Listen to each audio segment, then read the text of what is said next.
အားလုံးမင်္ဂလာပါဒီနေ့ကျွန်တော် A family ကအပြည့်စုံမျှဝေပေးချင်ပါတယ်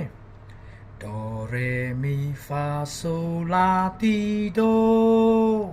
ကောနဲ့အတူတူကတီးရအောင်ကျွန်တော်တီးကြည့်ရအောင် Do re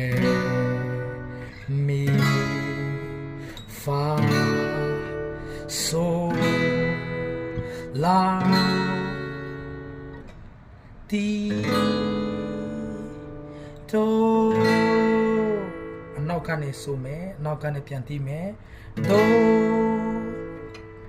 ti la so fa mi re do